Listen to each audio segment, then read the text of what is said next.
आप सभी को अनंत चतुर्दशी की हार्दिक शुभकामनाएं।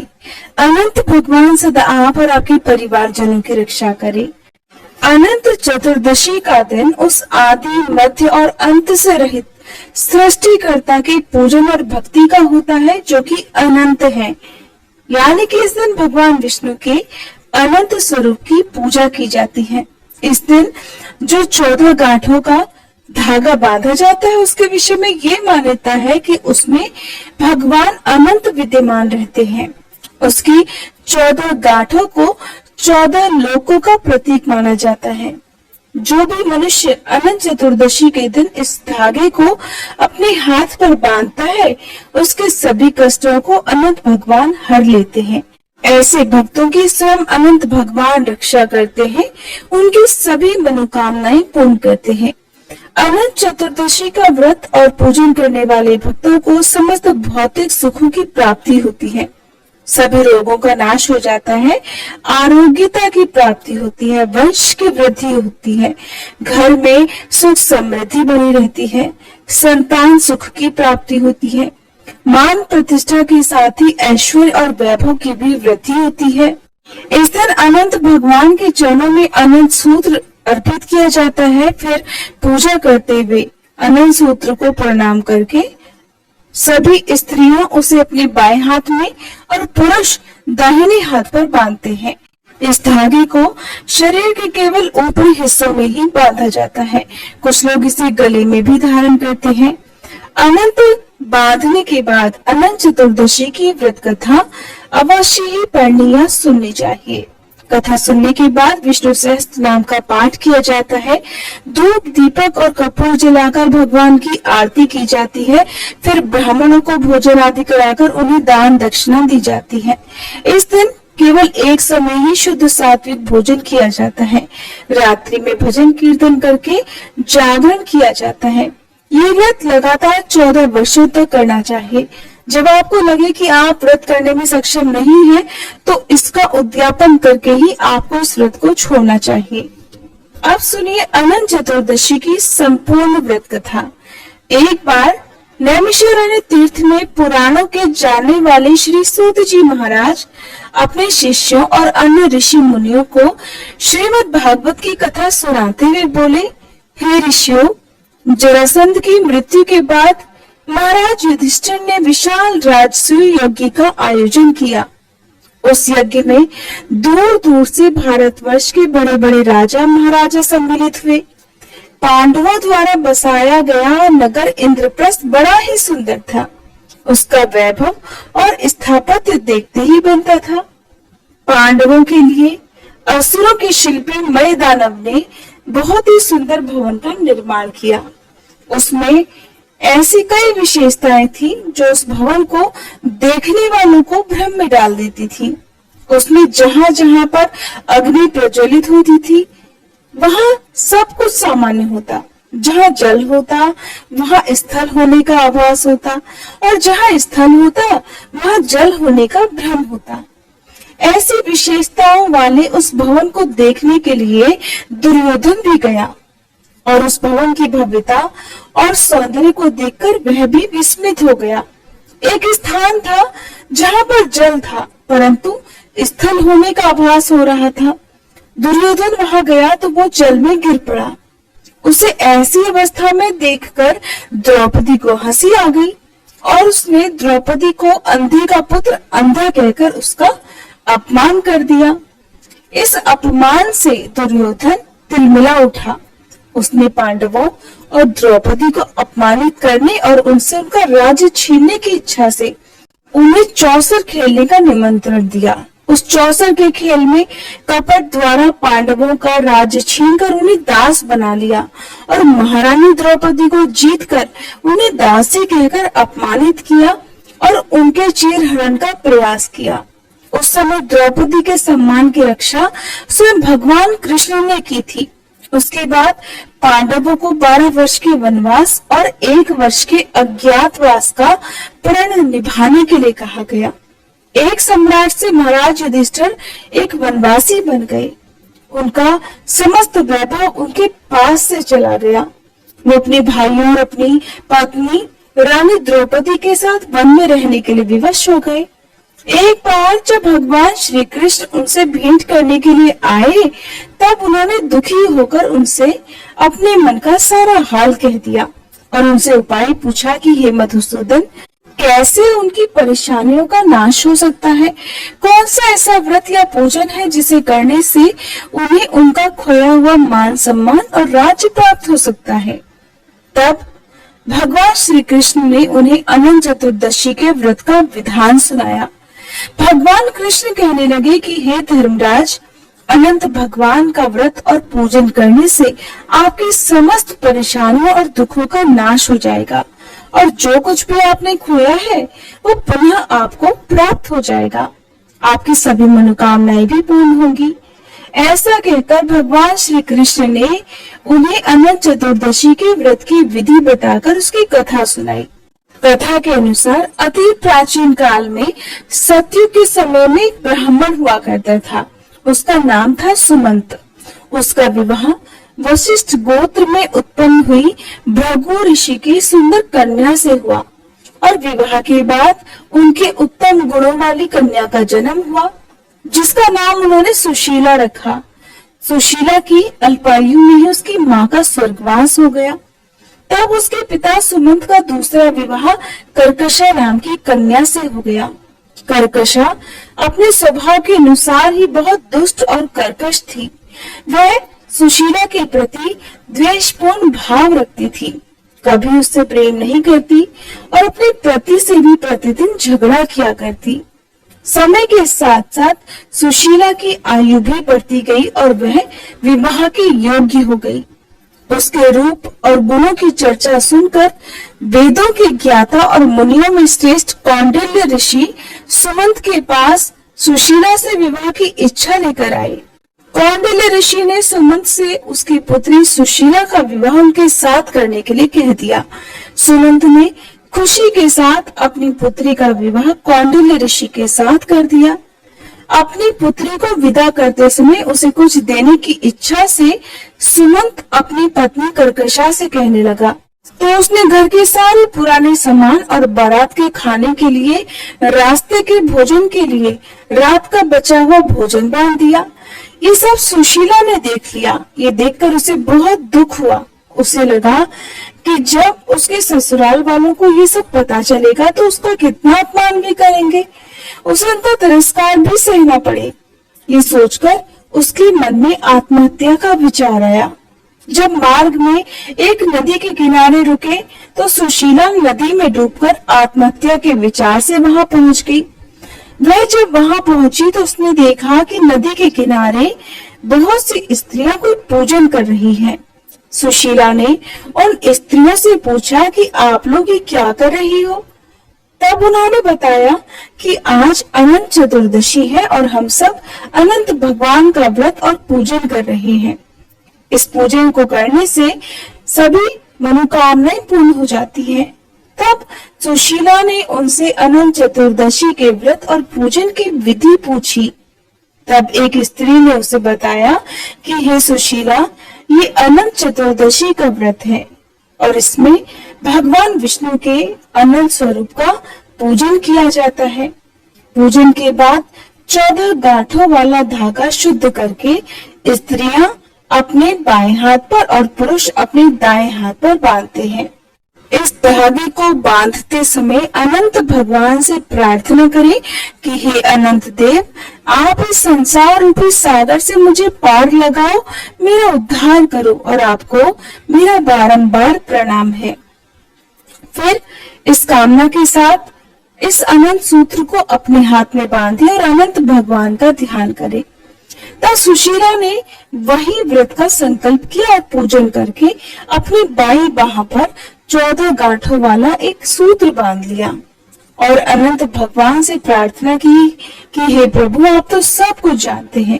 आज मेरे ससुराल वालों के सामने मेरी और मेरे पिता की लाज रखना। मैं आपसे बस यही मांगती हूँ। ऐसा ध्यान करके जब सुशीला वापस उसी स्थान पर पहुंची तो उसके पति ने उससे पूछा कि वो कहाँ गई थी। तब सुशीला कहने लगी, आज अनंत चतुर्दशी है और मैं नदी के किनारे अनंत भगवान का पूजन कर रही थी। इधर उसकी बारात के सभी लोग आनंद से भोजन कर रहे थे।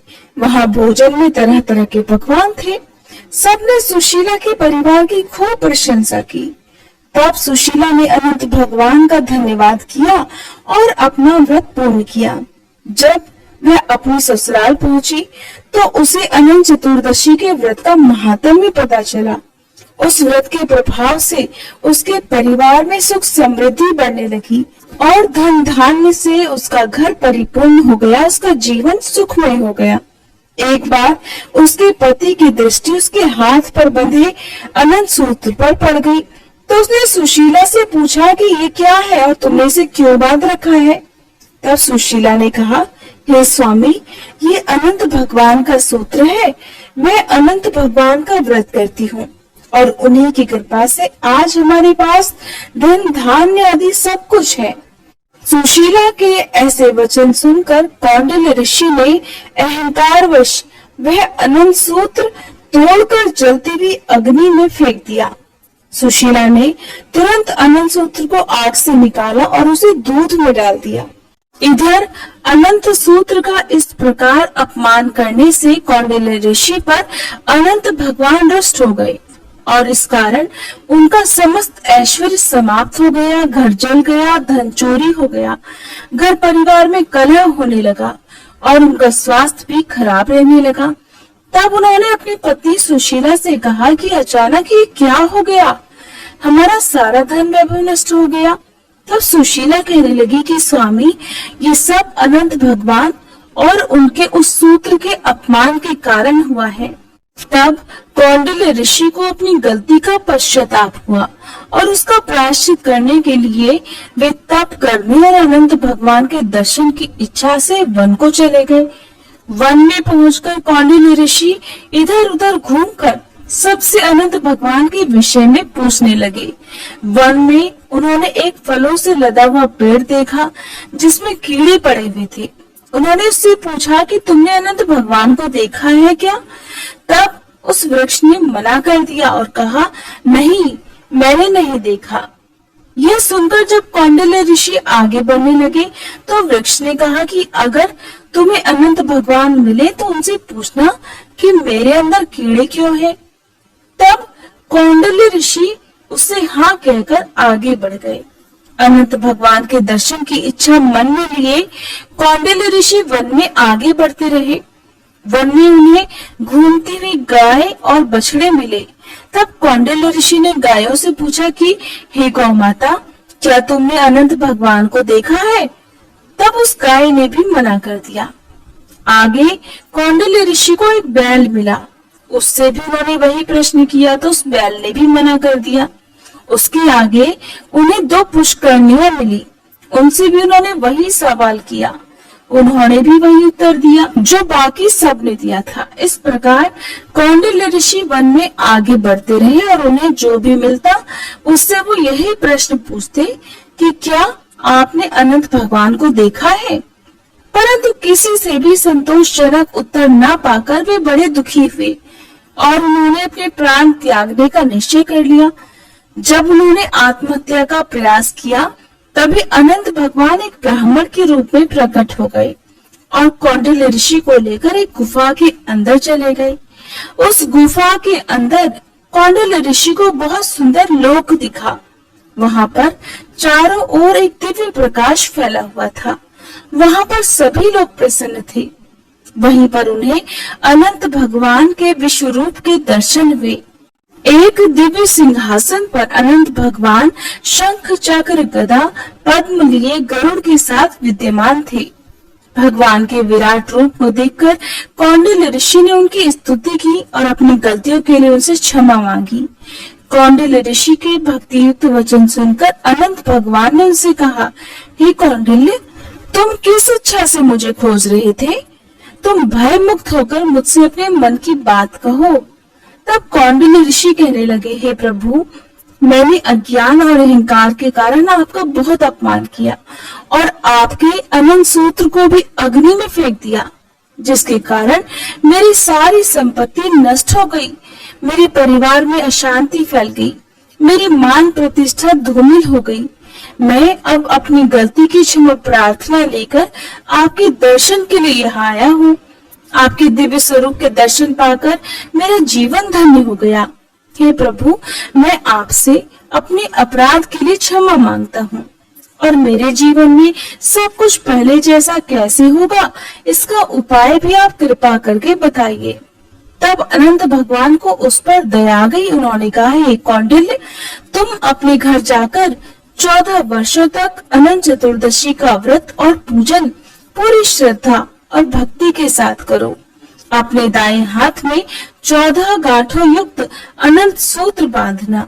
ऐसा करने से तुम्हारे सभी कष्टों का नाश हो जाएगा। तुम्हारी सभी मनोकामनाएं भी पूरी हो जाएंगी। जीवन के सभी सुख भोग कर तुम अंत समय में सद्गति को प्राप्त होगे। भगवान के ऐसे वचन सुनकर कौंडिन्य ऋषि को बहुत संतोष हुआ। तब उन्होंने अनंत भगवान से मार्ग में मिले वृक्ष द्वारा पूछे गए प्रश्न के विषय में पूछा। तब अनंत भगवान ने उसे बताया कि वह वृक्ष अपने पूर्व जन्म में एक विद्वान ब्राह्मण था, परंतु उसने विद्यार्थियों को शिक्षा ना देकर जो पाप अर्जित किया था, उसी का परिणाम है कि उस फलदार वृक्ष पर फल तो आते हैं, पर कीड़ों के कारण कोई उनका उपभोग नहीं करता। कौंडिल्य ऋषि के मन में वन में मिले हुए अन्य जीवों के विषय में जानने की भी इच्छा हुई। तब उन्होंने अनंत भगवान से उनके विषय में पूछा, तो उन्होंने बताया कि वो दोनों पुष्करणी पूर्व जन्म में बहनें थीं। उन्होंने तब कोई पुण्य कर्म नहीं किया, ना ही किसी याचक को भिक्षा दी, ना ही कोई धर्म का कार्य किया। इसलिए परस्पर लहरें उनसे आकर टकराया करती हैं, परंतु जल वहां नहीं रुकता। अनंत भगवान ने आगे कहा कि वह गाय पृथ्वी है, वह बैल धर्म है, गधा क्रोध है, वह हाथी अहंकार है, वह गुफा संसार है और मैं अनंत हूँ। फिर कौंडिल्य ऋषि ने उन्हें प्रणाम करके अपने घर आकर अपनी पत्नी सहित 14 वर्षों तक अनंत चतुर्दशी के व्रत का पालन किया। अंत में अनंत भगवान की कृपा से जीवन के समस्त सुख भोग कर वह स्वर्गलोक को चले गए। फिर भगवान कृष्ण ने धर्मराज युधिष्ठिर से कहा कि हे धर्मराज, अब आप भी इस व्रत का पालन करो। जैसे कौंडिल्य ऋषि और सुशीला की सभी मनोकामनाएं अनंत भगवान ने पूर्ण की थी, ठीक उसी प्रकार तुम्हारी भी सभी मनोकामनाएं पूर्ण होगी। जो कुछ भी आपने खोया है वह सब आपको पुनः प्राप्त होगा। भगवान कृष्ण ने कहा, हे धर्मराज, अनंत चतुर्दशी का जो व्रत मैंने तुम्हें बताया है, उस व्रत को करने से मनुष्य अपने सभी पापों से मुक्त होकर स्वर्गलोक को जाता है। भगवान श्री कृष्ण के कहे अनुसार तब धर्मराज युधिष्ठिर ने भी अनंत चतुर्दशी का व्रत और पूजन किया। व्रत के प्रभाव से उनके सभी मनोरथ सिद्ध हुए और महाभारत के युद्ध में जीतकर उन्हें उनका खोया हुआ यश, मान सम्मान और धन वैभव पुनः प्राप्त हो गया और मृत्यु के बाद उन्हें स्वर्गलोक की प्राप्ति हुई। प्रेम से बोलिए अनंत भगवान की जय। ये थी अनंत चतुर्दशी की संपूर्ण व्रत कथा। तिथि, शुभ मुहूर्त और पूजा विधि के बारे में जानने के लिए और अनंत सूत्र किस प्रकार बांधा जाता है, कब खोला जाता है, जानने के लिए आप हमारे चैनल पर पहले से अपलोडेड वीडियो को जरूर देखिएगा। और आजकल आप हमारे इसी चैनल पर हर दिन नियम से शिव महापुराण कथाओं के साथ साथ भागवत कथाएं भी सुन सकते हैं। अगर आपको पुराणों की कथाएं सुनना पसंद है तो आपसे अनुरोध है कि एक बार आप इन कथाओं को जरूर सुनिएगा। मुझे उम्मीद है आपको ये कथाएं बहुत पसंद आएंगी।